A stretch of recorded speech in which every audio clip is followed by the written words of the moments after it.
한 발 더 깊이 있게 뉴스 속으로 시사인이 만드는 정치 라이브 김은지의 뉴스인 12월 24일 방송 시작합니다. 안녕하세요. 저는 시사인 김은지 기자고요. 오늘은 크리스마스 이브, 그래서 좀 특별한 방송 준비했는데요. 연말 분위기 물씬 넘겨지기 때문에 연말 정리해보는 시간 한번 가져보려고 합니다. 이름하여 특급 콜라보 해시TV 곱하기 뉴스인인데요.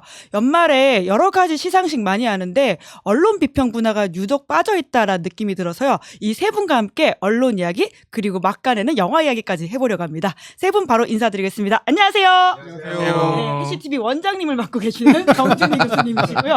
그리고 예. 저희 뉴스인에는 처음 출연하시는 이봉우 연구원님 반갑습니다. 네, 처음 뵙겠습니다. 네, 잘 이게 부탁드립니다. 경쟁 시간 때 나오고 계셔가지고 쉽게 모시지 못했었는데 오늘은 세 분의 일정을 맞추다 보니까 녹화로 진행이 되어서 이봉우 연구원님까지 같이 모실 수 있었고요. 감사합니다. 그리고 네. 거의 없다. 반갑습니다. 네, 안녕하세요. 거의 없답니다. 네, 반갑습니다. 네, 연말이어가지고 이렇게 또 세 분을 함께 모시는 영광을 누리게 됐다라는 생각이 드는데 2025년은 진짜 저는 개인적으로 내란과 함께라는 생각이 들 정도로 어떻게 시간이 지나갔는지 모르겠고 마음이 좀 떨리기도 하고 긴장되기도 하고 안도하기도 했던 시간이었던 것 같은데 세 분은 각각 2025년을 어떻게 보내셨는지 좀 총평으로 말씀을 좀 듣고 싶거든요. 우리 정준희 교수님부터. 네, 2025년을 어떻게 보냈는지를 총평으로 아, 긴장되겠어 이렇게. 네, 리포트를 해야 될지 평가를 해야 될지. 네, 평가 한번 해주십시오. 네.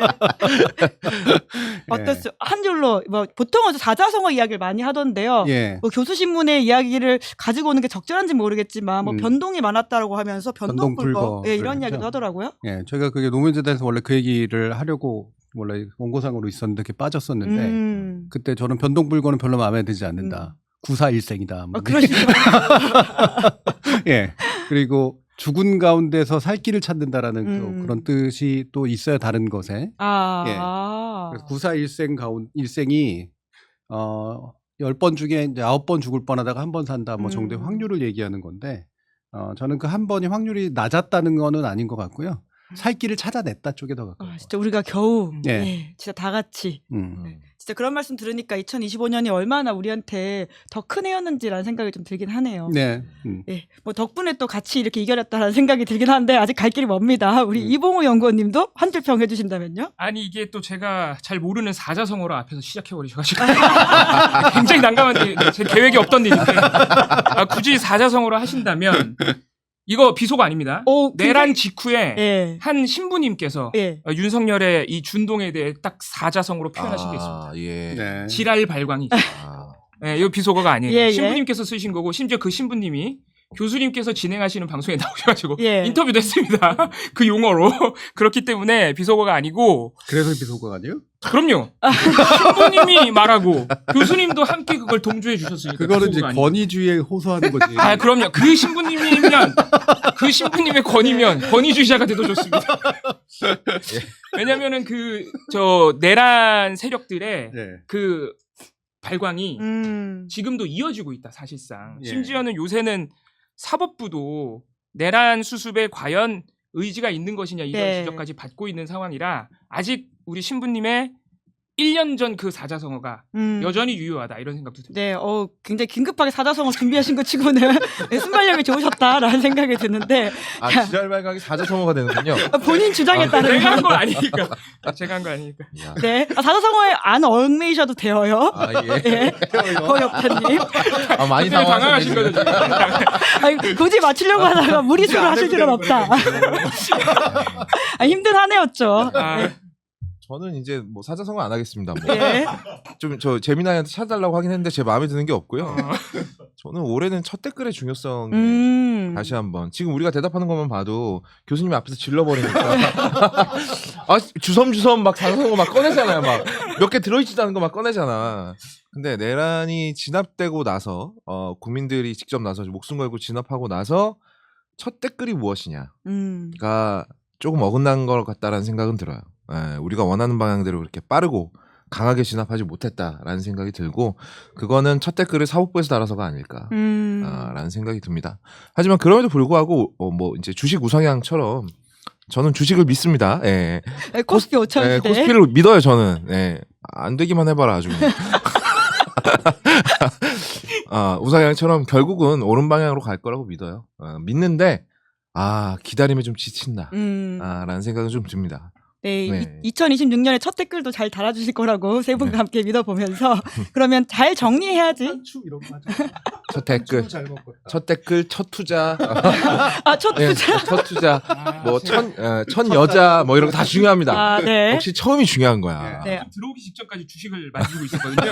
그게 아직 머리에서 안 나간 거예요. 지금 주식 투자에 대한 생각이. 천만 개미로서 굉장히 여러 가지 일을 동시에 하고 계신다라는 말씀을 드리면서 하나오션 잠수하면 어떻게 된 거야? 특정 종목 말하지 마시라. 그치.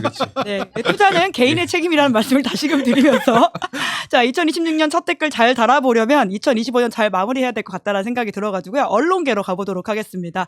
세 분이 워낙 그쪽 방면에서는 전문가이시기도 하고 이제 의미 있는 이야기들 많이 전해주시기 때문에 저희가 좋은 것보다는 나쁜 거 먼저 짚어가면서 그런 것들 고쳐가는 게 중요할 것 같아가지고요. 최악의 기사를 좀 먼저 꼽아달라라고 말씀을 드렸거든요. 그럼에도 불구하고 첫 댓글은 우리 정길 교수님한테 맡겨야 될 것 같습니다. 오늘 계속 이렇게 되나요?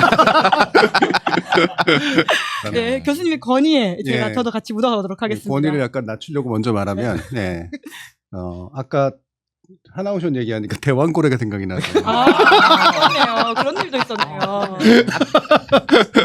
근데 대왕고래 관련된 보도는 그렇게 많지는 않았고요. 이번에 수정공사가 아니지. 뭐였지? 동해 쪽에 투자하는 쪽 있잖아요. 에너지 자원 쪽인가? 네, 그쪽의 문제도 되게 많았는데 저는 그거하고 상관없이 고민을 많이 했어요. 왜냐하면 저는 최고의 최악의 이런 거 꼽는 거를 썩 좋아하진 않는데 최악이 워낙 많아서.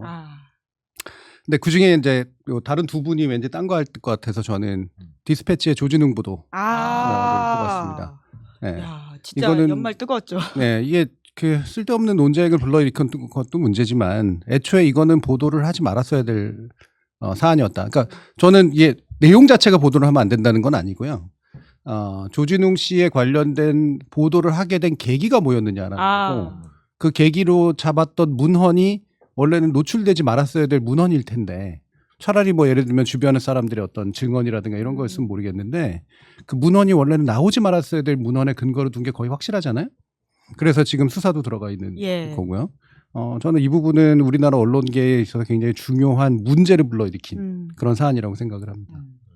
네, 연예계 관련해 가지고는 거의 없다님도 하나 꼽아주신 게 있긴 있던데요. 연예계 진출하신 줄 알았어요. 아니 왜냐하면 이제 다른 두 분께서 시사 관련한 건 다 찝어주실 거라고 생각을 했고 그리고 사실 이런 말은 좀 그렇습니다만 1년의 기사를 다 돌아보고 그중에 최악의 기사를 찾아주세요라는 질문은 상당히 무책임한 질문이에요. 죄송합니다. 세 분이라고 하실 수 있을 줄 알았어요. 아니 죄송합니다. 뭐라 하는 건 아니고요. 뭐라 했잖아. 네. 딱 걸렸네요. 아니 왜 이제 연말 되면 다 이런 거 1년 동안의 영화를 총결산해 주세요. 1년 동안 본 영화가 내가 몇백 편인데 그걸 무슨 수로 총결산을 하나라는 생각이 들면서도 그게 아니면 나를 왜 방송에서 부르겠나라는 생각 때문에 그냥 합니다. 의식의 흐름대로 지금 말씀하고 계시는 것 같은데. 지금 아직 생각이 안 났어요. 그래서 제가 어제 이제 밤에 이제 각종 이제 AI들을 붙잡고 1년간의 기억을 한번 반출을 해봤는데 저를 제일 화나게 만든 기사는 이거였어요. 최진실, 조성민부터 구하라 이선균까지 20년째 안 바뀐 악플이라는 조선일보 기사거든요. 전 언제나 이런 류의 기사가 가장 열받아요. 왜냐하면 이제 돌아가신 고 이성균 배우 같은 경우에 유서의 내용을 TV조선에서 유족들의 허락도 안 받고 방송해버린 일이 있었어요. 네, 그런 짓을 벌여놓고 나중에 마치 이 연예인들의 죽음을 굉장히 안타까워하고 추모하는 듯한 뉘앙스의 글을 풍기면서 교묘하게 니네들이 악플 달아서 그래 라고 이제 떠넘기는 기사거든요. 근데 이게 모양 자체는 굉장히 추모의 아름답고 좋은 말만 써놨어요. 그러니까 특정 기자를 언급하거나 이러고 싶지는 않은데 저는 그 악플을 달 수 있도록 가장 먼저 길을 열어준 장본인이 나중에 사람들이 정말 끔찍한 꼴을 당하고 나서 마치 이게 잘못된 사회의 부산물인 것처럼 이렇게 우리 모두가 반성해야 될 지점인 것처럼 지네가 그걸 앞장서서 짚고 있는 것처럼 말을 하는 게 너무 화가 나요. 네. 니네가 그랬잖아요. 뻔뻔하다는 얘기죠. 진짜 너무 뻔뻔해. 이거는 마치 예전에 노무현 대통령 장례식 때 찾아왔던 MB를 보고 있는 것 같아요. 네, 그래서 정말 정말 뺨이라도 한 대 후려치고 싶을 정도로 너무 화가 나서 이 기사를 갖고 왔고 사실 이게 뭐 최악의 기사겠어요. 이거 말고도 유명을 달리한 수많은 연예인들과 관련해서 지네들이 첫 댓글을 달았던 기사들 되게 많아요. 네, 이 사안을 그냥 결정 지어버리고 야 니들 와서 욕해 열받지. 평소에 니네들처럼 평소에 얘네들은 니네들보다 돈도 훨씬 잘 벌고 훨씬 유명한 애들인데 이런 짓을 했대. 이제 욕해야겠지. 이런 기사들 뭐 셀 수도 없이 많습니다. 제가 개인적으로 지금 좀 고발당한 게 있어가지고 일일이 꼽지는 않겠습니다. 예. 송사는 또 잘 해결해야 되니까 조심하도록 하고요. 예. 그 디스패치의 조진웅 씨 관련된 보도에 대해서 이제 결국 소년원 기록은 우리 사회가 공개하지 않기로 했던 합의였는데 그걸 깼다는 차원에서 아마 정준희 교수님이 말씀을 주신 것으로 이해하고 있습니다. 그렇죠. 예. 네. 그러니까 디스패치가 워낙 뭐 문제 많은 보도들을 많이 합니다만 조준웅 씨 관련된 논란은 논란일 수 있다고 생각을 해요. 그리고 어떻게 연예인이 어디까지 자신의 그 어린 시절에 대한 책임을 져야 되는가에 대해서 논의를 촉발하는 면이 있었다면 전 좋다고 생각하는데 그거를 깊게 하기 위해서 만든 그 기사는 아니잖아요. 네. 말 그대로 그냥 누구 하나 자빠지는 꼴 보려고 한 건데 게다가 출처 자체가 우리가 함께 공유하지 말았어야 될 것들에 관련된 것 그리고 심지어는 그 짐작 자체도 명확하지 않았다라고 생각을 하거든요. 여러 가지 그 선정적인 범죄 혐의들을 뒤집어 씌워가면서까지 얘기를 해서 저는 조준웅 씨 관련된 논란과 별개로 우리 사회의 중요한 형사적 합의를 깬 아주 문제 있는 보도였다고 생각합니다. 네, 이봉호 연구원님. 근데 조진웅 씨 보도에 대해서 저도 한마디 보태자면은 그 처음에 디스패치가 터트린 다음에 모든 언론의 그 후속 보도들도 사실 문제가 저는 크다고 봅니다. 그러니까 거의 일방적인 이제 비난 보도야 뭐 그럴 수 있다 치고 그 다음에도 이제 추가적인 목격담들을 다 보도하거든요. 뭐 어떤 감독이 뭐 맞았다더라부터 시작을 해가지고 비난 일변도의 이제 후속 보도나 목격담이 보도되는데 그 반대쪽에는 교수님께서 말씀하신 소년범 기록에 대한 공개라는 아주 원칙적이고 법률적인 문제가 있는데 그것도 언론들은 외면을 했고 심지어는 그 일부 인터넷 커뮤니티나 어떤 사이트 같은 경우에는 그 조진웅 씨를 비난한 데 필요한 목격담과 전혀 성격이 다른 예를 들어서 어떤 고등학교 후배라든가 다른 사람들의 정반대의 성격의 소년범 범죄는 그럴 수 있는데 내가 아는 그 사람은 그런 인물은 아니었어라는 다른 목격담들도 분명히 있었거든요. 그런데 한번 디스패치가 터트리고 나니까 말씀하신 대로 거의 이 사람을 매장시켜야겠다라는 쪽으로만 보도가 흘러간 점 심지어는 은퇴까지도 이제 비판하는 보도가 쏟아졌으니까 그런 측면에서도 우리가 한번 살펴볼 지점이 있는 것 같습니다. 네. 제 거 말씀드릴까요? 네. 괜히 한마디 못했네요. 거기까지 하는 게 좋을 것 같아요. 네, 내란 보도 이야기하고 그 다음에 우리 이봉우 연구원님 거 이야기하려고 하고 있었습니다. 댓글 많이 달리겠네. 네, 연말에 사실은 터지는 사건이다 보니까 이 보도를 저희가 시작으로 이야기하긴 했는데 아까 시작도 941센이라고 하는 단어처럼 올 한해는 또 내란과 관련돼 있는 이슈들이 워낙 크게 좀 작동을 했었었는데 그와 관련된 보도는 저희가 정준희 교수님 한번 모시고 이야기를 중간에 한번 나눠본 적은 있는데 그럼에도 불구하고 올해를 정리할 때 최악의 기사라고 한다면 내란 관련된 보도를 또 안 꼽을 수가 없다는 생각이 들긴 하거든요. 네, 그렇죠. 제가 이렇게 왜 뒤에 달아놓은 게 사실은 내란 관련된 입장을 명확하게 하지 않은 모든 보도는 최악이었다. 네. 이런 말을 하고 싶은데 그 중에 뭐가 더 최악이었어요? 저는 내란하고 연결되는 이슈인데 1월 19일 서부지법 폭동에 대한 조선일보, 특히 조선일보가 가장 심각했는데 네. 실제로 사법부가 잘못한 게 있다. 네. 이게 극우 유튜버들의 입이 아니라 조선일보에서 그런 취지의 보도들이 나왔었거든요. 네. 그게 최악인 것 같습니다. 제 개인적으로. 뭘 잘못했대요? 이재명 대통령에 대한 재판을 너무 지연시키지 않았느냐, 뭐 이런 것부터 시작해가지고 그 내란 사건 수사 재판 과정에서도 무리한 측면들이 있지 않았냐, 공수처 수사권 있는 거 맞아? 왜 법원은 이거 지금 특검이 저 재판부 쇼핑하고 있는데 중앙지법 넣었다가 안 될 것 같으니까 서부지법에 넣고 이렇게 했는데. 왜 이런 수사권 문제에 대해서 법원이 제대로 단죄를 안 해줬어? 이런 식의 보도가 실제로 나왔습니다. 그 논란의 연장이 결과적으로 지기현 부장판사의 석방으로까지 이어지고 있다 보니까 우리가 그 부분 진짜 그 당시에 좀 너무 가볍게 넘어간 게 아닌가라는 생각이 말씀 듣고 보니까 들긴 하네요.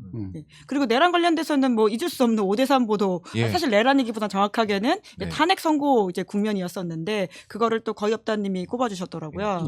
이게 이제 언론의 사명이라는 것이 어떤 국민들이 나아가거나 생각해야 될 지점을 먼저 짚는 역할이 분명히 있다라고 생각을 하는데 오히려 국민들을 혼란의 도가니에 빠뜨렸던 기사였고 SBS에서 이제 보도를 했던 거였죠. 특집 SBS 8 뉴스.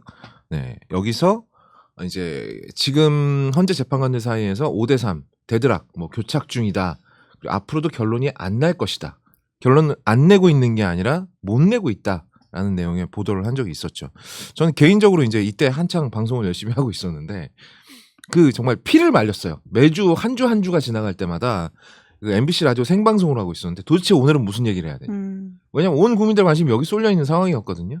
근데 여기에 흙탕물을 타버린 보도였죠. 그래서 정말 많은 사람들이 이것 때문에 절망하거나 혹은 또 스트레스를 받고 전 국민에게 스트레스를 한가득 안겨줬던 보도라서 저는 이게 얄미운 게 더 싫어요. 나쁜 놈들보다 아닌 척하면서 얄미운 게 너무 싫거든요. 그래서 이 기사를 갖고 왔습니다. 예. 구사일생 했더라도 저도 사실 그 기사를 꼭 꼬시긴 했었는데 예. 솔직히 말하면 기사가 아니었거든요. 예. 네, 분석이랍시고 낸 거고 취재 없이 낸 거예요. 그렇습니다. 예, 뭔가 취재라도 바탕이 됐었다면 모르겠지만 저는 분석에 어떤 탈을 쓰고 하는 기사 중에 제일 안 좋은 기사들이 사실 분석에 근거가 없는데 자기 머릿속에서 이제 이럴 수도 있고 저럴 수도 있고 시나리오형으로 이제 나누는 그런 방식이거든요. 네. 그건 그냥 월드컵 진출 가능성 이거가 할 때나 했으면 좋겠어요. 맞아요. 네. 근데 여기서 마치 정말 스포츠 보도 중계하듯이 매주 다른 얘기가 막 쏟아져 나왔어요. 근데 그게 사실인지 아닌지는 전혀 모르죠. 입증이 안 되거든요. 네. 그거 지가 내고선 나중에 내가 냈으니까 바뀌었다 이럴 수도 있는 거 아니에요. 네. 전원체 나온다고 하더라도 자기 실현적 예언이고. 그렇죠. 네. 나중에 탄핵이 인용되고 나서는요, 또 SBS가 또 지네들이 한 거에 대해서 무슨 반성하는 뉘앙스의 또 보도를 또 냅니다. 예. 그래서 얘네들은 도대체 뭐 하는 건가? 자꾸 주신 얘기가 나오네. 얼른 있으세요. 아까도 보통은 흙탕물을 만들었다 그러는데 흙탕물을 탔다 그러더라고요. 네. 뭐 물타기 하셨나요 혹시? 날카롭게. 이게 사람 무의식이 이렇게 무서운 거예요. 이게 말로 나온다, 말버릇으로 나온다고. 흙탕물을 탔다고 하셨군요. 야, 조심스러웠어요. 예. 요즘에 지나가다가 이게 특정 기업의 광고판만 보면 그렇게 화가 나요. 부수고 싶고만. 네, 투자는 개인 책임입니다. 누차 말씀드리지만. 자, 우리 이병우 지금 우병우라는 소리를 많이 들었어요. 그러니까 좀 장애가 좀 있어 보이죠. 우병우가 있어 보이는 거예요. 야, 이 한 주식의 나비 효과가 이렇게까지 위험할 일인가. 장애를 극복하는 모습. 죄송합니다. 예. 자, 얼른 넘어가시죠. 자, 최악의 보도. 예. 내랑 관련해서요? 아니요. 지금 본인이 뽑아오신 거. 조금만 집중해 주십시오. 저 때문은 아닙니다. 예. 무슨 소리야? 저는 이제 의미 있는 걸 또 가져오셨더라고요. 내란과 별개로 이게 사실 최근 이슈기도 한데 1년 기사를 종합을 해서 뽑아달라고 하시니 저는 기억력이 별로 좋지 않아서 이제 최근 게 생각이 났는데 11월부터 시작된 새벽 배송 금지와 관련된 보도들입니다. 이게 기본적으로 시작을 할 때부터 거의 모든 언론이 새벽 배송 금지 공방으로 보도로 시작을 했는데 이 프레임 자체가 사실 왜곡이었어요. 네. 예, 애초에 민주노총이 10월 달에 내놓은 대안은 새벽 배송 전면 금지가 아닙니다. 네. 지금 야간 타임이 특히 쿠팡 같은 경우에 야간 타임 3회전 배송을 도는데 그 중에 이제 가장 심야 시간대에 있는 시간이 회전 시간이 새벽 2시 반이거든요. 그거 한 번만 빼자는 거였어요.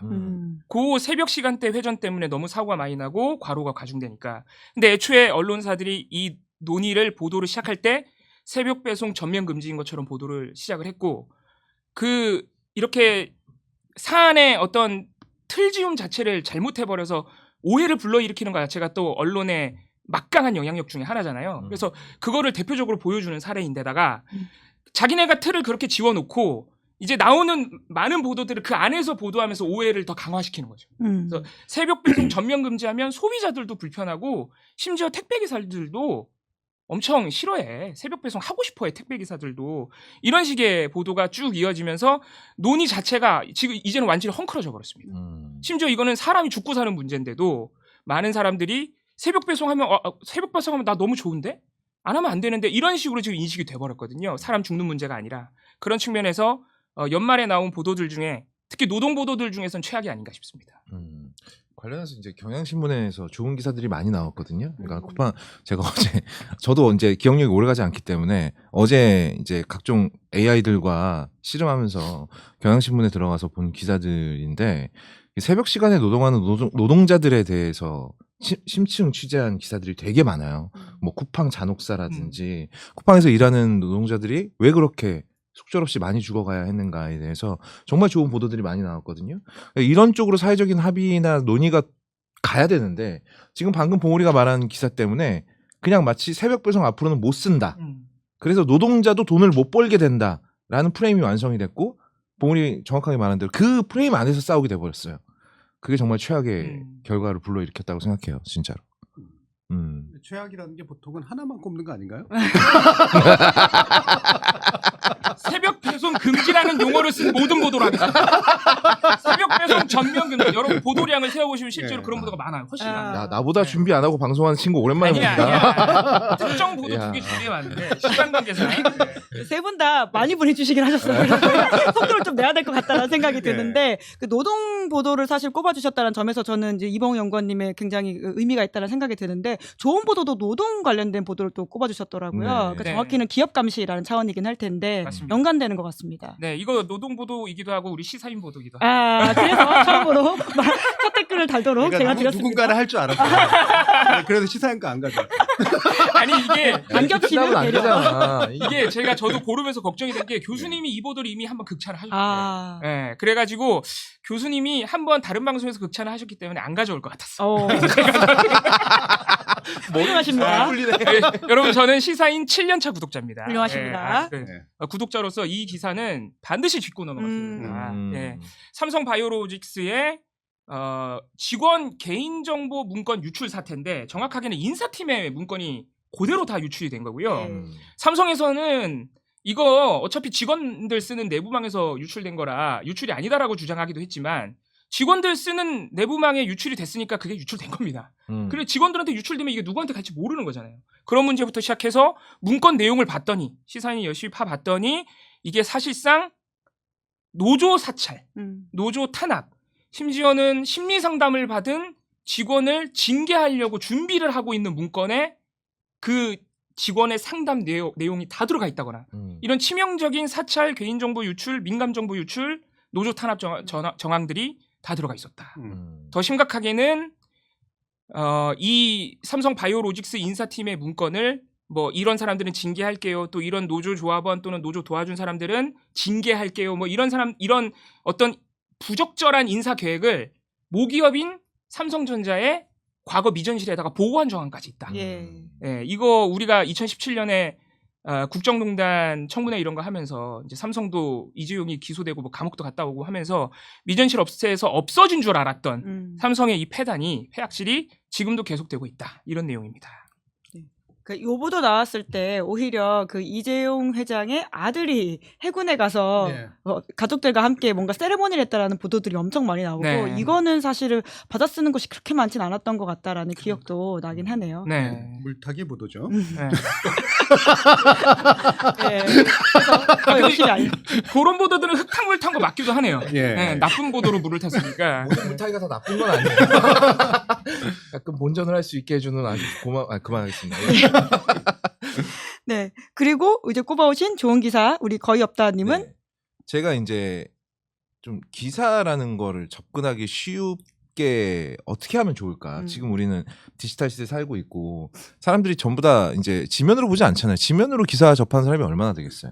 그러면 이제 스마트폰이나 태블릿 화면으로도 좀 흥미진진하게 읽을 수 있는 기사를 꼽아보고 싶었어요. 그리고 정무적인 판단으로 동아일보를 이쯤에서 한번 정무적 판단이요? 왜냐하면 지금 조중은 이미 넘어올 수 없는 강을 건너버렸지만 동은 약간 왔다 갔다 한단 말이야. 이쯤에서 한번 이렇게 쑥 꺼내갖고 야 너 이건 참 잘했다 이렇게 해주면 또 좀 정신 차리지 않을까라는 생각에 동아일보에서 이제 히어로 콘텐츠라고 만든 게 있어요. 이게 정말 뭐 지네들 말로는 디지털 심층 멀티미디어 저널리즘 프로젝트라고 하는데 일단 이거부터 좀 줄였으면 좋겠는데 이게 정말로 이게 스크롤을 쭉 내릴 때마다 기사의 내용이 달라지고 그 기사 뒤에는 이제 뭐 서울시 지도가 깔린다거나 이런 식으로 굉장히 보기 편하고 접근성이 쉽게 만들어진 기사들입니다. 그리고 이제 내용은 이제 땅은 이미 경고를 보냈다라는 기사였었는데 서울 시내에 지금 수없이 발생하고 있는 싱크홀에 대해서 원인은 뭐고 왜 생기는 거고 앞으로 위험 지역은 어느 쪽이고 이거를 이제 동아일보가 취재한 바를 다루고 있는 기사예요. 근데 조금 아쉬웠던 거는 이것과 관련해서 지금 서울시가 너무나 미온적인 대처를 하고 있는데 이 부분을 짚지 않았다라는 것. 이것만 했으면 정말 거의 뭐 너무 좋은 기사였을 텐데 하지만 그럼에도 불구하고 정무적으로 이건 좀 칭찬해줄 필요가 있다. 아 정무적으로요? 정무적으로. 예. 그냥 칭찬 아니고. 동아일보야 나는 너희를 칭찬했다라는 걸 한 번쯤은 보여줄 필요가 있을 것 같아요. 동아일보가 썩 좋아하진 않을 것 같아요. 내가 너 딸에게 동정을 받을 만한 위치가 된 거냐 뭐 이러면서. 너 임마 너 그런 위치야 임마. 네. 정부적 칭찬에 대해서 어떻게 보십니까? 아니 여기서 동아일보 언급한 게 도대체 정무적인 의미가 뭐가 있어요? 그러니까 지금 거의없다님의 자의식이 엄청 확장돼 있는 거죠. 나는 이제 언론계를 좌지우지한다. 나 중요 인사다. 아 그래서 시사인에 와서 동아일보를 칭찬하면 그 정치적으로 의미가 있다. 그렇지. 이 정도로 내가 키워줄 수 있다. 야 막 나가는구나. 네, 거의 우상호 수석급이에요. 이거 생각지도 못했네. 네. 그리고 그 서울시와 관련된 걸 네. 하나 더 꼽으셨더라고요. 예, 한겨레 21이 보도한 기사인데요. 이거는 제가 참 쏠쏠하게 인용을 해먹었기 때문에 도의적으로 이거 한번 꼽아줘야 된다. 예. 또 도의적입니까? 이건 굉장히 다양한 거를 출마하세요 이번 지방선거. 그러니까. 이건 도의적인 판단입니다. 출마. 제가 각종 방송에서 많이 인용을 해먹었기 때문에 꼭 인용하면서 제 얘기가 아니라 이 한겨레 21에 김한 기자, 최윤태 기자, 박준영 기자가 쓴 글이니까 고발은 그쪽으로 하셔라라는 얘기까지 하고 다녔기 때문에 종묘 앞 세운 4구역 개발 이익을 민간업자 한호건설이 쓸어간다는 기사였었어요. 이게 전체적으로 이 기사야말로 정말로 마치 추리소설 읽듯이 딱 떨어져요. 기승전결이 딱 맞습니다. 그렇다면 왜 오세훈 서울시장이 당선되자마자 한호건설은 세운 4구역의 땅들을 매입하기 시작했을까? 소위 이제 그 7평짜리 골목에 조금 남는 찌끄레기 땅까지 사들이기 시작했단 말이에요. 그러다가 이제 세운 4구역 이제 개발 발표가 나자마자 딱 맞춰서 이 모든 것들을 한호건설은 미리 알고 있었고 준비하고 있었다라는 내용의 기사예요. 읽어보시면 아주 흥미진진합니다. 예. 추리소설 같다라고 말하는 건 기자한테 굉장한 극찬일 것 같다라는 생각이 드네요. 그래요? 네. 그래요? 뭔가 읽는 재미가 있다는 그렇죠. 느낌일 테니까요. 옛날엔 소설만 붙어도 되게 나쁜 의미로 안 받아들였네요 제가. 그럼 추리극이라고 할까요? 그게 그거 같긴 하네요. 예, 한편의 추리 드라마를 본 네. 그러다가 이제 이 결말이 중요하잖아요. 모든 추리극은 다 결말에서 이제 모든 해결이 빡 돼야 되는데 이 기사야말로 아주 자세한 증빙 자료와 함께 결론을 딱 짚고 있어요. 그래서 다시 한번 말하지만 고소는 그쪽으로 제가 결론을 낸 건 아니니까 어쨌든 이 기사는 아주 훌륭한 탐사 보도 기사라고 볼 수 있겠습니다. 네, 김한 기자 아마 계속 후속 보도를 하실 것 같아가지고요. 너무 그 고발을 걱정 안 하셔도 될 것 같다라는 생각이 듭니다. 누군간 드러날 것이다라는 생각이 들기도 하고요. 이런 기사 하나 터지면 오세훈 서울시장 바로 자리 내려놔야 되거든요. 저는 이게 너무 궁금해요. 이분이 이렇게까지 버티는 맷집의 근간은 무엇일까? 네, 후속 보도를 기대하면서 정준희 교수님은 저는 그 뉴스타파가 리박스쿨에 대해서 추적 보도를 연속으로 했던 거를 꼽는데요. 이게 또 민원전에서 이번에 2025년 상을 또 타기도 했습니다. 그래서 이게 봉지욱 기자가 아직 있으면서 팀장하고 박종화, 전학수 그리고 이명선, 이슬기, 최혜정 이렇게 연속 보도를 쭉 내고 있는데 그 실체를 처음으로 알렸고 그래서 이제 국회에서도 이제 들여다보게 됐고. 수사까지도 일부 이어지는 그런 성과를 냈기 때문에 탐사보도가 보통 그렇거든요. 탐사보도가 모든 걸 다 알려줄 수는 없지만 사회가 그 나머지를 해결해라라고 던지는 그런 면들이 좀 있는데 그러면 탐사보도가 해야 될 굉장히 충실한 일을 한 그런 보도라고 생각을 합니다. 그리고 다른 측면에서 보면 이 리박스쿨이 그구들이 어떤 식으로 방향 전환을 하고 있는가 다시 말하면 어린아이들을 파고 있다는 거거든요. 네, 그러니까 일배로 성공을 한번 한 거잖아요. 이명박 때.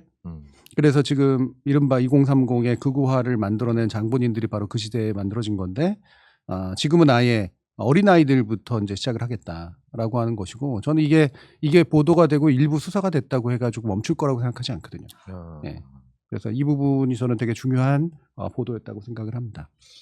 이게 보도가 진짜 좋았고 거의 증거를 다 갖다 줬거든요. 그렇죠. 왜냐면 영상을 찍어버렸으니까. 그렇죠. 거기다가 뉴스타파와 뭐 이제 다른 매체들도 아주 극히 일부지만 후속 보도 붙어주면서 이 손효숙이죠. 리박스쿨 일당이 왜요? 솔로 죽이라 그랬어요. 저도 아까 발음 실수했으니까. 명예훼손 조심해라. 효숙님, 네. 손효숙 씨 세력이 이 자매단체가 여러 개예요. 예. 근데 알고 보니까 거의 2020년 총선부터 댓글 작업을 해온 거야 선거에다가. 그렇지. 걔네 카페에 보면은 걔네라는 표현이 좀 그런데 그분들의 카페에 보면은 댓글 많이 단 사람들한테 100만 원, 200만 원 포상금까지 줬어요. 이건 명백히 그냥 불법 선거법 위반이거든요. 그런데 이렇게 다 갖다 줬는데 수사 말씀을 하시니까 생각난 게 손효숙 씨 영장 기각되고 맞아요. 이 수사가 좀 지금 흐지부지 돼 버렸어요.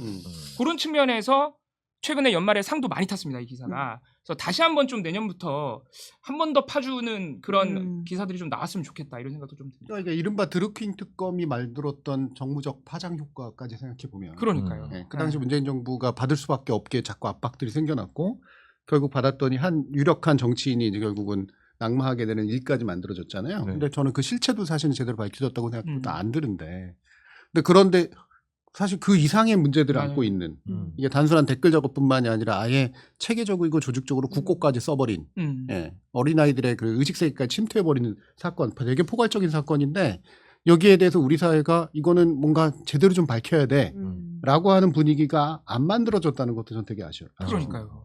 실제로 교사들이 초중 고교에 투입된 게 확인이 됐는데도 그러니까 이게 좀 흐지부지 돼 버렸어요. 놀라운 일입니다. 다시 듣고 보니까 진짜 영 왜 이랬지라는 생각이 들 정도의 사건이라는 생각이 드네요. 우리 시사인 기자님들이 또 해주시겠죠. 네. 그러게. 다시금 언더커버를 어떻게든 진짜 있을 것 같아. 그 현장에 사라지지 않고 있을 것 같고 언더커버를 다시금 할 수 있지 않을까 안 생각이 들킨 들기도 하네요. 선생님들이 있을 가능성도 있어요. 아직 안 들킨 게다가 이 리박스쿨이 몸통이 아니잖아요.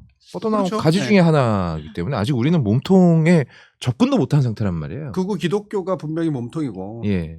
윤석열, 김건희 쪽 안에서 그 중간자 역할을 했던 사람도 있을 거란 말이야. 예. 이거 국고 따먹기 위한 여러 가지 작업들을 이제 벌인 건데. 네. 그치? 교육계 안에서도 물론 당연히 그 증거들을 더 찾아봐야 되고, 댓글 작업부터 해서 또 직업 훈련까지 시킨 이 광범위한 케이스들을 왜 이렇게까지 방치를 하고 있나. 게다가 법원이 이거를 기각까지 한 것도 되게 웃긴 일이고요.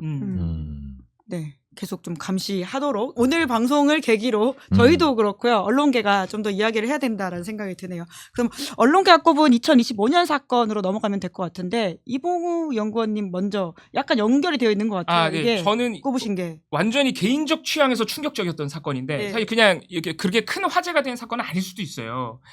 2023년 9월부터 윤석열 정권이 사실상 시켜가지고 유일인 방송통신심의위원장이 지인과 가족들을 동원해서 뉴스타파 등등 윤석열 의혹 보도라는 매체들에 대해서 무더기 중징계를 가했습니다. 그게 이제 민원사주 의혹 사건이라고 네. 터진 건데 이게 이제 2023년 말부터 공익제보자들이 나서가지고 방심위 내부에 공익제보자들이 나서가지고 사건을 폭로를 했는데 1년 내내 류일임 위원장은 수사를 안 하고 작년 1년 내내 오히려 공익제보자들을 2번이나 압수수색했거든요. 근데 그런 상황에서 이제 올해 돌아왔으니까 정권도 바뀌었잖아요. 근데 올해 7월에 양천경찰서가 류일임 방심위원장의 업무방해 혐의에 대해 무혐의 불송치 처분을 했는데 이것도 놀라운데 그 사유가 저는 개인적으로 너무 충격적이었어요. 그 사유가 사주된 민원이라고 해도 사주 받은 사람이 유일임 씨랑 똑같은 생각이었을 수도 있잖아. 유일임 씨랑 머릿속에 있는 생각이 똑같다면 시켜서 썼더라도 그 사람이 진심이야. 그러니까 진정한 민원이라는 거예요. 이게 첫 번째 이유였고, 그리고 만약에 그런 진정한 민원이 있다고 하면 요거를 또 이렇게 불법적인 업무 방해나 직권 남용이나 아니면은 뭐 이걸 뭐 사주했다 이렇게 보기 어려워. 인과관계가 성립되지 않아. 이렇게 해서 무혐의 불송치를 했거든요. 이게 공공기관의 행정 절차에 대해서 가족과 지인들을 동원해서 썼다는 거를 확인해놓고 그럼 이런 결론을 내린 거잖아요. 확인을 해놓고. 근데 야 이렇게 사주된 것 같긴 한데 머릿속이 똑같을 수 있어 라는 판단으로 이거를 무혐의 불송치 처분했다는 것 자체가 이런 사람들이 경찰이나 수사기관에 있다면 야 이거 그러면 앞으로 이거 어떻게 해야 되는 건가 엄청 제 개인적으로 충격이었습니다. 한동훈 씨가 그 기사에 좋아요 눌렀다는 얘기가 있던데. 진짜요? 농담입니다. 고소고발 조심하셔야 되는데 왜 이러세요? 그런 얘기가 있더라. 뭐 어디서 들었다. 농담이다. 뭐 예. 그러니까 이 논리라면 네. 예를 들면 이제 업무방해를 보통 많이 하거든요. 이러면 그러니까 그 제대로 된 업무, 그 고발이 들어오고 뭔가 이렇게 민원이 들어오면 그 민원 가지고 뭔가 처리를 제대로 해야 되는데 그 절차가 어그러졌기 때문에 이건 업무방해다. 네. 이런 식으로 이제 또 제목을 만들어낼 수도 있는데 이렇게 얘기할 것 같아. 업무를 처리하는 사람이 유일임이니까 사주를 해도 방해가 된 게 아닐까. 봐주기 위한 논리로서. 근데 이런 논리도 가능하거든요. 근데 애초에 업무방해는 그게 성립이 안 된다는 게 여러 판례들이 있어요. 예. 스스로가 자기가 맡은 업무를 제대로 안 했을 때도 업무방해야. 왜냐하면 이거는 전체적으로 방심이 업무의 절차에 어긋나는 일이기 때문에. 그렇죠. 유일임 개인의 그렇죠. 사적인 업무가 아니니까. 예, 공과 사를 구별하지 못하는 지금 행위를 한 거예요, 경찰이. 아니 머릿속에 생각이 똑같다는 거 그럼 경찰관은 어떻게 알았을까요? 유일임 씨랑 이걸 봐주기 시작하면 어떤 정권이든지 간에 그냥 사주해서 올리고 그리고 그걸로 쩡떡해가지고는 뭔가 찍어 누르고 이렇게 하면 되는 거 아닌가요? 그래서 예를 들어서 뭐 이제 손준성 검사나 한동훈 씨가 연루됐던 고발사주 사건도 윤석열 씨도 연루돼 있죠. 그것도 그럼 결국에는 아이 국민의힘이랑 그거 고발장 써준 검사랑 생각이 똑같아. 그러면 진정한 고발장이야. 뭐 이렇게 되는 거예요. 그러면은 만약에 뭐 내 가족 명의로 단계 게시판에 글을 올려도 그렇죠. 네, 머릿속에 생각이 똑같았나 보네. 그러니까 좋아요. 그래서 저 부모 막 이러니. 더군다나 가족들이니까 생각이 똑같을 가능성이 그렇지. 좀 높으니까. 아니 가족 회의에서 확인을 했을 수도 있지. 너 나랑 생각이 같니 안 같니 뭐 이렇게. 근데 결과적으로 이게 논란이 돼가지고 재수사 들어가고 있는 거죠. 네, 검찰이 보안 수사 요구를 해가지고 업무방해 혐의 재수사 들어갔고요. 서울경찰청이 아예 가져갔습니다. 그리고 이게 고발건이 업무방해 건만 있는 게 아니고 직권남용 혐의도 있고 그리고 공익제보자에 대한 불이익 조치 혐의도 있어가지고 류일임 씨가 뒤늦게 한 9월부터 3개 혐의에 대해서 이제 다시 수사를 받고 있습니다. 근데 아직까지도 뭔가 매조지어지지 않고 수사 받고 있다는 것도 좀 되게 다른 나라 이야기 같네요. 충격적이에요. 이게 사건이 벌어진 지 2년인데 그러니까요. 2년이 지나서 이제야 첫 수사가 시작된 거죠. 와, 이것도 뉴스타파가 첫 보도를 해가지고 알려진 사건이긴 합니다. 예. 그리고 우리 거의 없다님이 꼽은 올해의 사건은 이제 YTN 인수 승인했던 이 방송통신위원회 처분 위법하다고 판결난 취소하라고 판결을 내린 사건이 가장 큰 것이 아닌가. 언론계에 있어서는 가장 큰 사건이 아니었나라는 생각이 들어요. 뭐 이 YTN이 정말 내란 직후에 믿어지지 않는 기사들을 정말 많이 썼거든요. 야, YTN에서 나온 몇 번씩 확인했어. YTN이 아니라 내가 잘못 본 거 아니야? 이런 기사들이 너무 많았고 윤석열이나 내란 세력들의 말을 그대로 받아다가 확성기 역할을 하는 기사들을 너무 많이 썼어요. 그래서 와, YTN이 팔린 역효과가 벌써 이렇게 적극적으로 나타나는구나 싶었는데 우리가 잘못된 거를 다시 뒤로 돌렸다. 사실 이거 굉장히 어렵다라고들 많이 얘기했거든요. 그러니까요. 일단 매각이 되고 나면 그때부터 다시 뭐 이제 민영화를 취소하는 일은 굉장히 어렵다라고 많이들 예상을 했고 그래서 암담한 예상들이 많았는데 이거를 의결 절차상의 하자를 들어서 다시 이제 YTN을 되찾아올 수 있다라는 이제 단초가 된 거죠. 이거에 대해서는 정말 너무너무 좋은 일이라고 생각하고 제가 항상 다른 방송 나올 때마다 항상 얘기를 하는데 지금 YTN만 구해야 될 것이 아니라 TBS도 구해야 됩니다. 사실 더 상황이 안 좋거든요. 더 안 좋고 지금 TBS 남아서 지키고 계신 분들이 이분들에게는 또 지금 생존의 싸움이 아직도 계속되고 있어요. 그래서 우리가 언론들을 앞으로 더 이제 좋은 방향으로 발전해 나갈 수 있는 언론들을 다른 곳으로 팔아버리거나 혹은 아예 그냥 밥줄을 끊어버리거나 이런 일을 애시당초에 시도를 하지 못하게 뭔가 좀 방법을 마련해야 되지 않는가라는 생각이 들면서 YTN 인수 취소는 너무 다행한 일이라서 그래도 기분 좋은 뉴스 하나쯤은 꼽고 싶어서 가져왔습니다. 항소 포기했죠. 보겠습니다. 당사자는 물론 이제 항소하지만 유진그룹은 단독 항소하겠다고 했는데 뭐 하라고 해야죠. 뭐 이거는 당연히 할 테고 항소 포기는 이런 때 하는 겁니다. 그렇습니다. 그리고 정준희 교수님이 꼽아오신 뉴스는 저는 이게 좋은 뉴스 플러스 이제 좋은 보도 플러스 이제 사건인 건데 KBS에서 언론인 선행매매 사건을 단독했고 그리고 나서 이후에 실제로 그 실체들이 막 드러나기 시작을 하면서 관련자들이 지금 처벌 수순까지 이제 들어가게 된 이제 그런 상황이죠. 그러니까 언론인들이 미공개 정보를 수집해가지고 주식을 선행매매하는 등의 이제 온갖 일들을 벌였고 나아가서는 그 분위기를 붕업하기 위해서 조작된 기사들을 이제 써댔다라고 하는 거. 이게 사실은 다 아름아름 알고 있는 얘기들인데 이게 언론이 스스로가 보도를 해가지고 알려진 것도 되게 중요하고요. 다만 거의 받아쓰지 않았죠. 언론들은. 이게 이제 그대로 언론계의 현황을 보여주는 거라서 저는 이거를 중요한 사건으로 뽑았습니다. 더 널리 알려야 될 것 같아요. 이러니까 코스피가 못 오르는 거예요. 이러니까. 주식시장이 신뢰성이 사라지니까 그거는 심각한 문제죠. 오를 주식이 예. 안 오르지 않습니까? 예. 오를 주식이 안 오르죠. 오늘 저희 언론 비평인데 자꾸 경제로 가고 있는 것 같, 주식 방송으로 가고 있는 것 같다라는 생각이 드는데. 잘못된 정보보다 선행매매한 거 아니에요? 이래서 주변 사람 잘 만나야 된다. 주변 사람 잘 만나야 돼. 아니 이런 식으로 몇몇 놈들이 아름아름으로 지들끼리 먼저 해먹는 시장이라는 게 이게 주식시장의 신뢰성이 좋은 그럼요. 영향을 끼칠 리가 당연하죠. 예. 없어요. 이건 엄청난 죄를 사실 그게- 물어야 되는 네. 거예요. 사실 주가 조작의 예. 한 예. 범죄 형태이기 때문에 이재명 정부에서 그거 엄단하겠다라고 이야기를 했었고 네. 그러니까 교수님 지적처럼 언론인들 스스로 먼저 그거를 더 적극적으로 보도하는 방식이 신뢰를 회복하는 것일 텐데 그럼요. 예. 그걸 받아쓰지 않는 행태라고 하는 게 좀 부끄럽다는 생각이 많이 네. 듭니다. 받아쓰지 않는다는 거는 언젠간 나도 이렇게 해먹을지도 모른다라는 생각이 깔려 있다고 생각하거든요. 저는. 네, 언론계는 여전히 다른 언론에 대한 언급을 완전히 극단적으로 금기시하거든요. 네, 그러니까 내가 당장은 안 해도 네. 이게 누군가 나하고 아는 사람하고 연관돼 있는 이 부분에 대해서 웬만하면 언급은 안 한다. 그리고 두 번째, 왜 언급을 또 안 하냐? 자기들이 언급을 안 하면 넘어간다라고 하는 너무 강한 경험칙이 있기 때문에 그래요.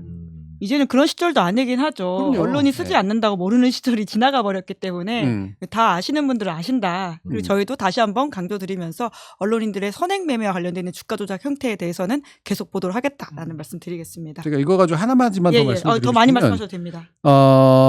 저도 제가 이제 그 기성 언론을 비판하면서도 기성 언론에 대한 이제 기대 내지 그냥 무조건 다 도매금으로 넘길 문제는 아니다라고 지속적으로 얘기할 수밖에 없는데 이제 그러려면 뭔가 이렇게 스스로가 자성을 하는 어떤 근거라도 좀 마련을 해줘야지 뭔가 이렇게 제가 서포트라도 가능할 거 아닙니까?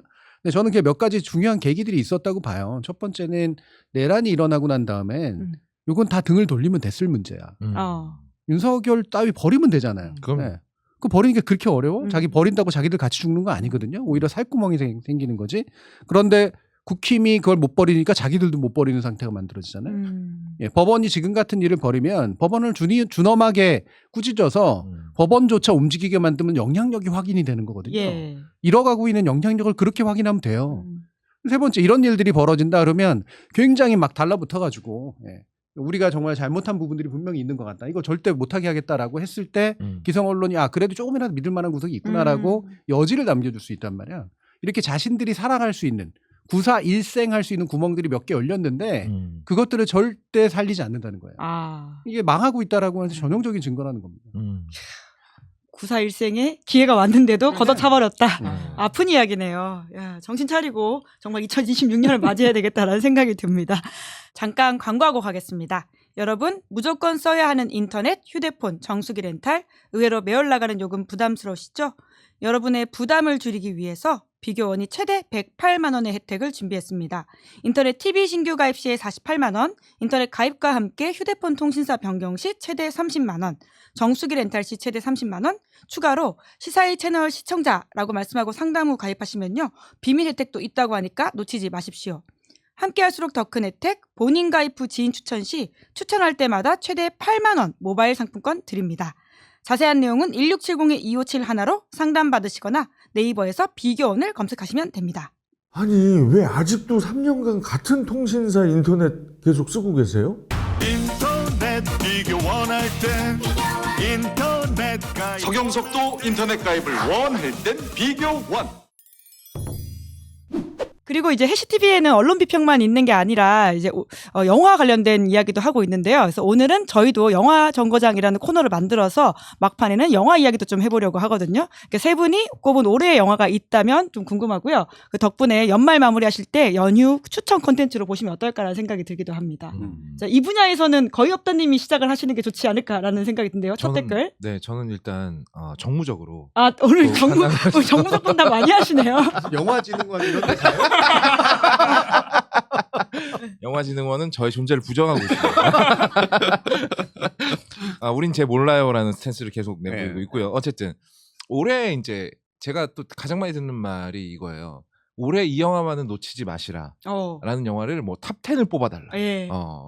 솔직히 말씀드리면 올해는 탑 10 뽑을 만큼 좋은 영화가 많이 안 나왔어요. 예. 아바타 3편이 제임스 카메론이 이렇게 뒤통수를 칠 거라고 뭐 예상은 했습니다만 어머. 예상한 것보다 너무 세게 쳐가지고 아바타 3편을 극장에 가서 보셔라라는 말을 저는 하고 싶지 않아요.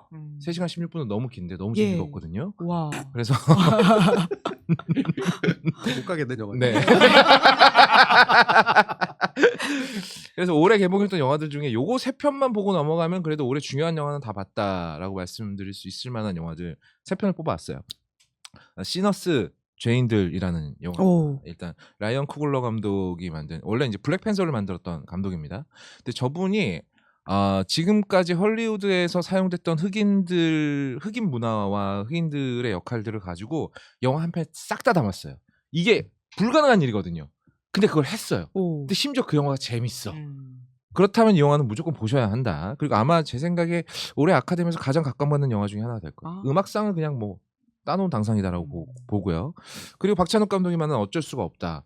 박찬욱 감독 영화치고 좀 약하다라는 분들이 많은데 언제부터 박찬욱 감독 센 영화 그렇게들 좋아했다. 이건 또 약하대. 또 참 이게 비위 맞추기 힘들어. 어쨌든 제가 보기엔 일단 영화가 약하지가 않았고요. 그리고 박찬욱 감독이 점점 더 원숭미가 더해지고 있어서 거장의 반열로 곧 올라가겠다. 라는 생각이 들었던 영화입니다. 그리고 이게 또 지금 AI와 동거를 시작한 인류에게 있어서 가장 중요한 문제 중에 하나를 짚고 있는 영화라서 이 영화도 꼭 보시고 넘어가셔야 한다.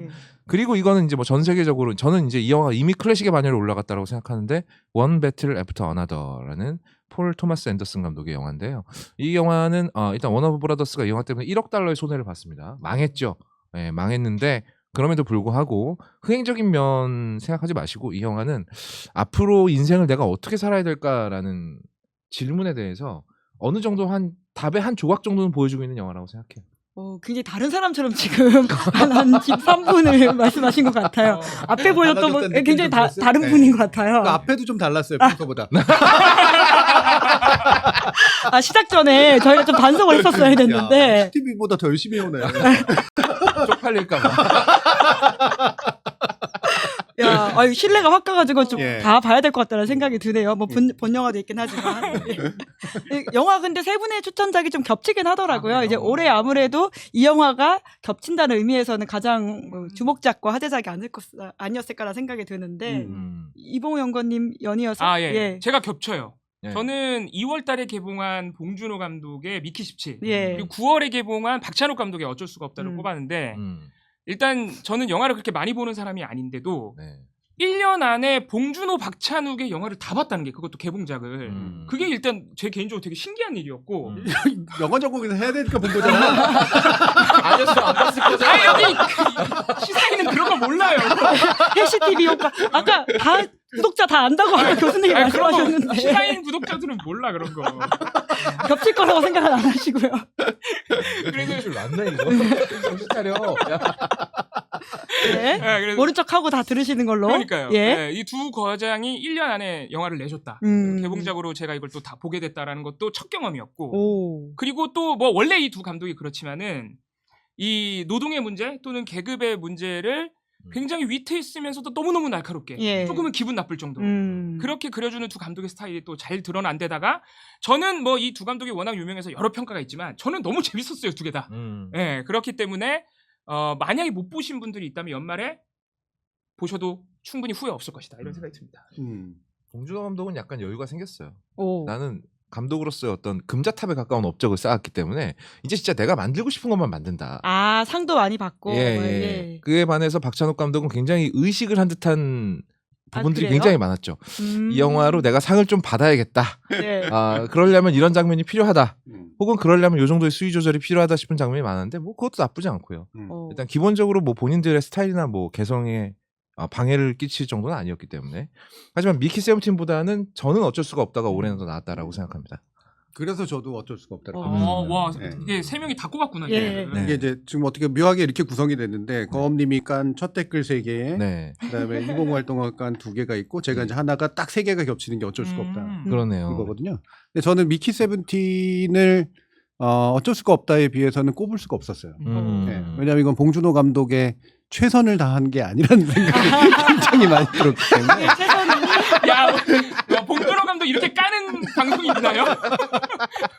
예를 들어 박찬욱 감독은 최선을 다하고 있다는 게 느껴져요. 그리고 이게 극장에 걸려서 이 정도의 효과를 보는 게 지금 우리의 현실이기 때문에 네, 그래서 어쩔 수가 없다를 꼽아야 됐었어요. 제가 원 배틀 어나더를 봤으면 애프터 어나더를 봤으면 이걸 꼽았을 것 같은데 못 봐가지고 예. 이번 같았으면 꼽았을 거예요. 근데 안 봤어요. 저도 안 봤죠. 안 본 것도 꼽고 이랬을 텐데 예, 저는 안 봤기 때문에 못 꼽았고요. 네. 어쩔 수가 없다는 꼽힐 만한 이유가 충분했다. 예. 그렇게 생각을 해요. 어떤 점에서 좀 더 말씀을 해주신다면요?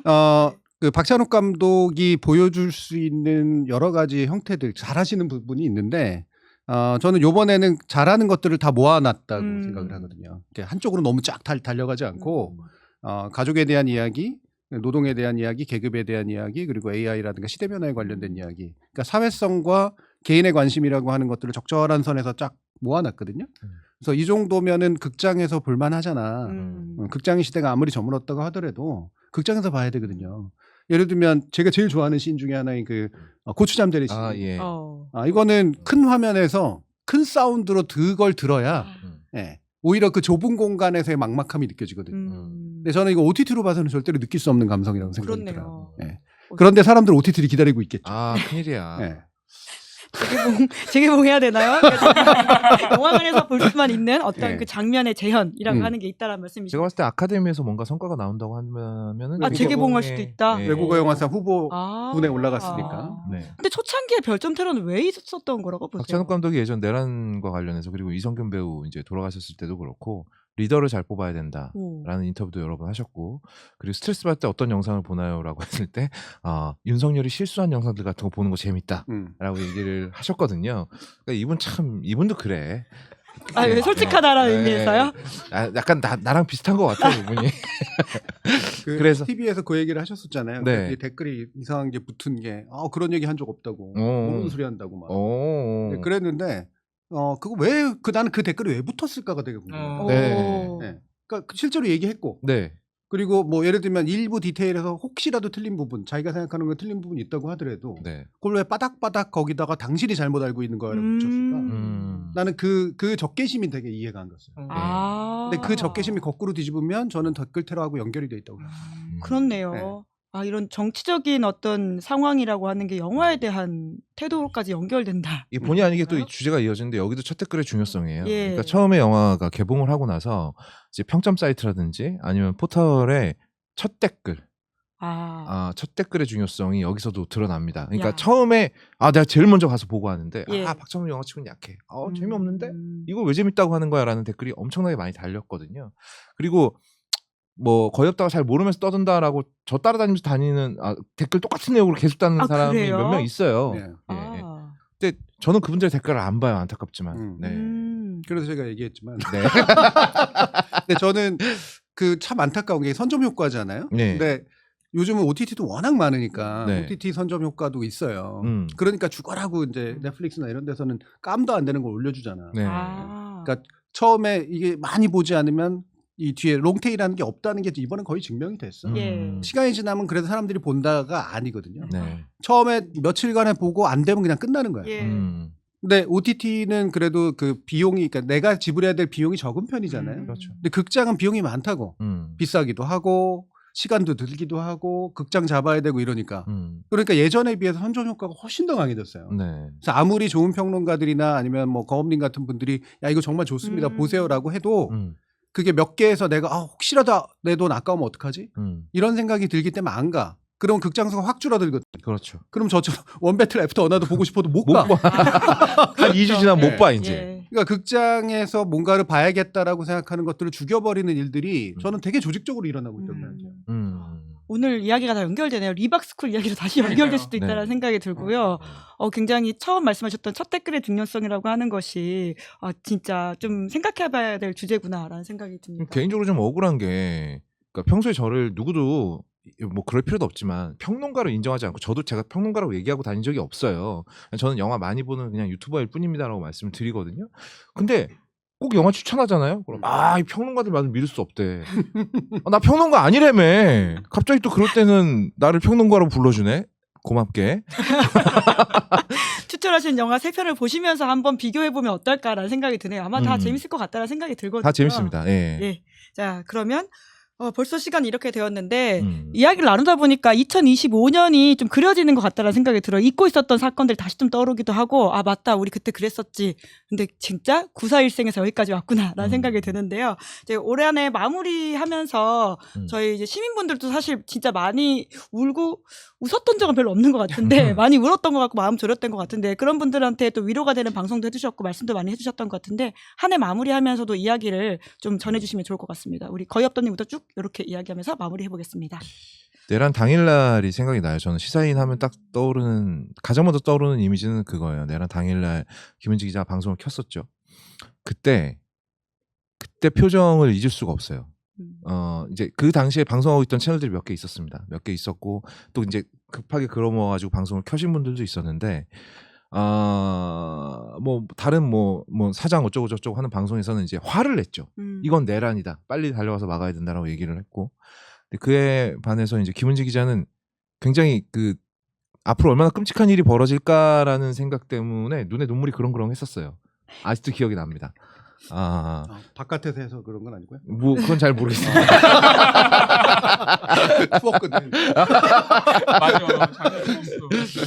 아무튼 그런 감정들이 이제 다 제대로 위로를 못 받고 있는 것 같아요. 그때 슬펐던, 놀랐던, 당황했던, 화났던 감정들이 제 생각에는 사법부를 비롯한 그리고 우리 언론들이 제대로 만져주지 못하고 있다라는 생각이 계속 들어서 그럼 우린 2026년에도 서로를 어루만지는 방법밖에 없겠구나라는 생각이 듭니다.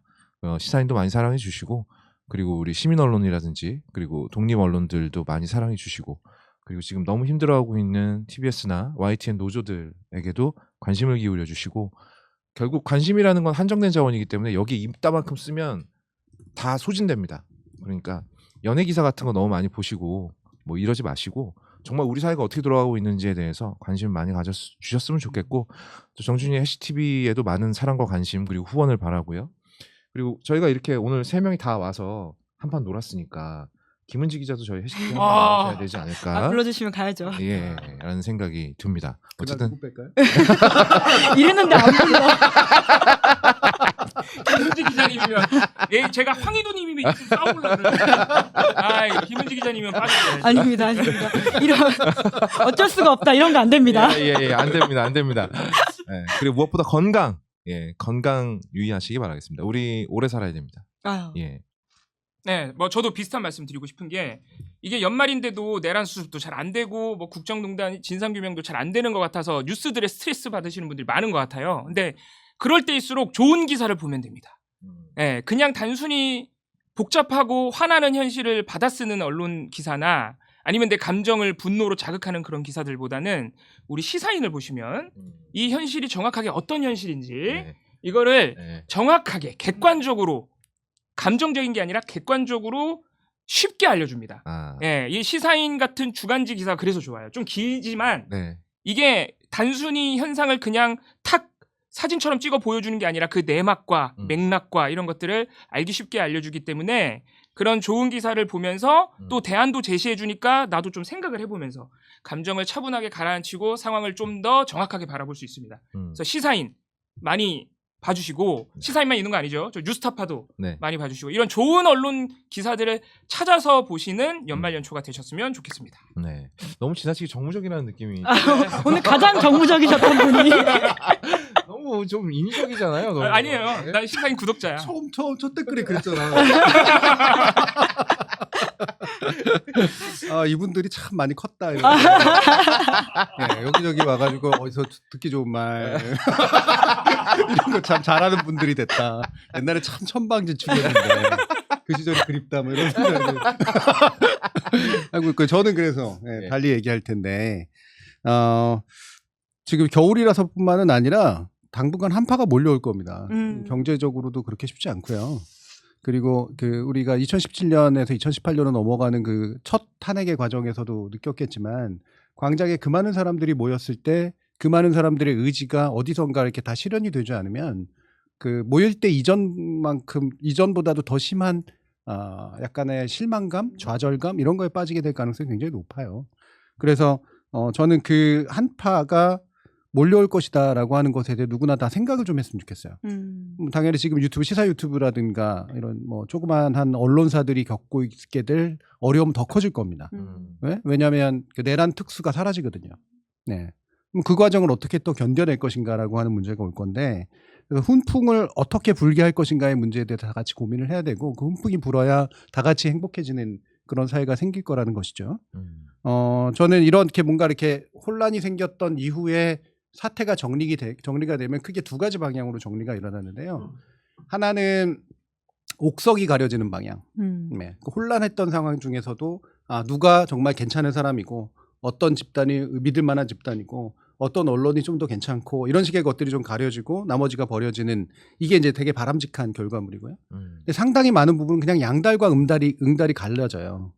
그래서 정권이 바뀌고 막 이랬기 때문에 그냥 특수를 누리는 일부 집단과, 그렇지 못하고 그냥 한꺼번에 쭉 휩쓸려 가는 그런 사람들이 생깁니다. 그럼 이 응달에 속한 사람들은 더 많은 한파를 느끼거든요. 근데 이분들의 어떤 가슴을 보살펴주는 뭔가가 필요하다라고 생각을 해요. 그래서 이렇게 양달과 음달이 갈라지는, 저는 집권 세력이 저는 그 부분은 정말 신경 써야 된다고 생각하는데, 너희들이 집권을 했기 때문에 양달이 있구나, 빛을 쪼이는구나, 이런 생각 들게 하면 안 된다는 거죠. 예, 저 자리 나눔 이런 거 하지 말고. 제가 문진석 의원 케이스를 지금까지도 계속해서 얘기하고, 김병기 원내대표에 대해서도 얘기하고, 그 지금 대통령실에 계신 분들에 대해서도 얘기하는 이유가 오만한 집권 세력으로 비치될 가능성들이 일부 보이고 있기 때문에 그렇거든요. 전 그러지 않았으면 좋겠다라고 생각을 합니다. 그래서 옥석을 가리는데 다 같이 동참해서 우리가 좀 더 따뜻한 훈풍들을 좀 만들어 보려고 노력하게 되면, 그나마라도 막 좌절이라든가 절망이 겪을 수 있는 그런 시간들을 좀 더 다른 방향으로 전환할 수 있지 않을까. 저는 앞으로 시사인이 이런 옥석을 가리는데 굉장히 좀 기여해 주는 언론이 되기를 되게 많이 바라고요. 그런 면에서 저도 시사인 많이 보시라 마지막 멘트가 핵심입니다. 말씀드립니다. 아유, 덕분에 2025년 잘 보냈고요. 또 2026년도 잘 부탁드리겠습니다. 세 분 감사합니다. 감사합니다. 네, 저는 끝내기 전에 광고하겠습니다. 추운 날씨 따뜻한 국물이 필요하시죠? 그 따뜻한 국물에 잘 어울리는 꼬북상의 조개모듬이 찾아왔습니다. 조개모듬 2kg은 동죽, 소라, 전복, 백합, 백생합, 키 조개로 구성되어 있으며 가격은 13,500원입니다. 깨끗하게 1차 해감까지 완료해서 산소 포장한 살아있는 조개들을 보내드리고 있다고 하는데요. 받자마자 간단한 해감 세척 후 찜이나 탕으로 드시면 추위가 싹 갈 것 같다라고 합니다. 그리고 야외 캠핑장 등으로 놀러가는 분들에게는 조개구이로도 활용해 볼 수 있다라고 하고요. 조개모듬 기본 구성 외에도 드시고 싶으신 조개를 추가할 수 있으니까 조합해서 드시거나 탕에 어울리는 살아있는 낙지가 4,300원에 준비되어 있으니 연포탕으로 드셔도 좋다라고 합니다. 살아있는 조개 집에서 만나보십시오. 자세한 내용은 더보기란이나 고정 댓글 꼬북상해를 확인하십시오. 자, 김은재 뉴스인 12월 24일 준비한 방송 여기까지고요. 오늘 방송 재밌게 보셨다면 구독, 좋아요, 알림 설정 부탁드리겠습니다. 고맙습니다. 시사인이 만드는 정치 라이브 김은재 뉴스인 매주 월요일부터 목요일까지 오후 5시에 생방송됩니다. 구독, 좋아요, 알림 설정으로 함께해 주시면 큰 응원과 격려가 됩니다.